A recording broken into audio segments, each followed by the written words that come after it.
Causalgie. Sudeck atrophie. Syndrome épaule-main. Algoneurodystrophie. Toutes ces maladies au nom compliqué en I ont été regroupées en une seule expression.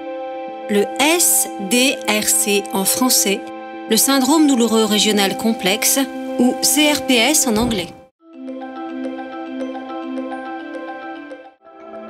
Les symptômes permettant de détecter un SDRC ou un CRPS touchent principalement les jambes, les chevilles, les poignets ou les mains.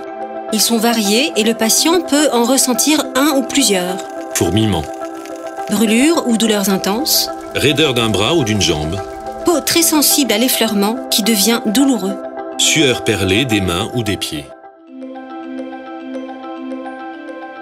On essaye de proposer un programme de progression permanente, on lui définit des objectifs précis, alors à court terme, à moyen terme, à long terme.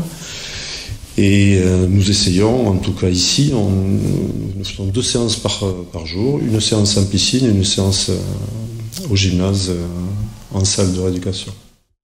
Un syndrome douloureux régional complexe, notre fameux algo pour les intimes, fait souvent suite à un traumatisme, même bénin, de type entorse, fracture, suivi de l'immobilisation inadaptée du membre concerné. On le repère souvent parce qu'il existe une discordance clinique entre la douleur ressentie et l'intensité du traumatisme ou les constatations de l'examen clinique. Et en plus, dans le phénomène algoneurodystrophique, on a une déminéralisation osseuse. Ça fait partie des phénomènes secondaires à une vasoconstriction artérielle, ce qui rend le membre froid, et une vasodilatation veineuse qui rend le membre cyanique. On utilise des critères cliniques qui ont été validés, qui s'appellent les critères de Budapest. C'est relativement récent là aussi, puisqu'on est en plein progrès à la fois dans le diagnostic et le traitement de cette maladie-là. Les répercussions sont nombreuses et souvent désagréables. Troubles du sommeil et de la concentration. Anxiété, angoisse. Mouvements dépressifs. Irritabilité, colère. Fatigue chronique. Relations avec les autres difficiles, isolement. On est une écoute, on est un accueil, qu'on aide l'enfant à sortir simplement du vécu corporel et à reprendre une vie imaginative, une vie imaginaire, une créativité. Parce que la douleur, elle empêche souvent tout ça. Ça, c'est important.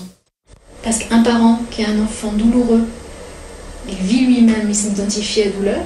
Mais si vous avez 2 discours médicaux, c'est la panique. Vous savez plus qui écouter, ça augmente l'angoisse et c'est parti.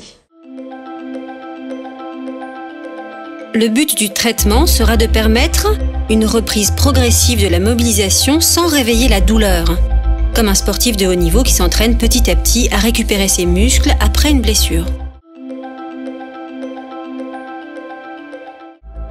Face à cette maladie, il s'agit d'éteindre l'incendie. Donc on va essayer d'évaluer la composante neuropathique de la douleur avec des échelles comme l'échelle DN4 qui permet de déterminer si l'enfant a des brûlures, des fourmillements, s'il y a des décharges électriques.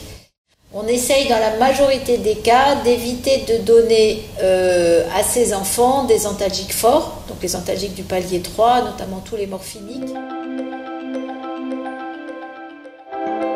Souvent encore méconnus chez les enfants, les signes cliniques et les modalités de prise en charge, obligatoirement pluridisciplinaires, doivent être mieux connus afin de limiter les errances médicales et diagnostiques et accélérer le processus de guérison.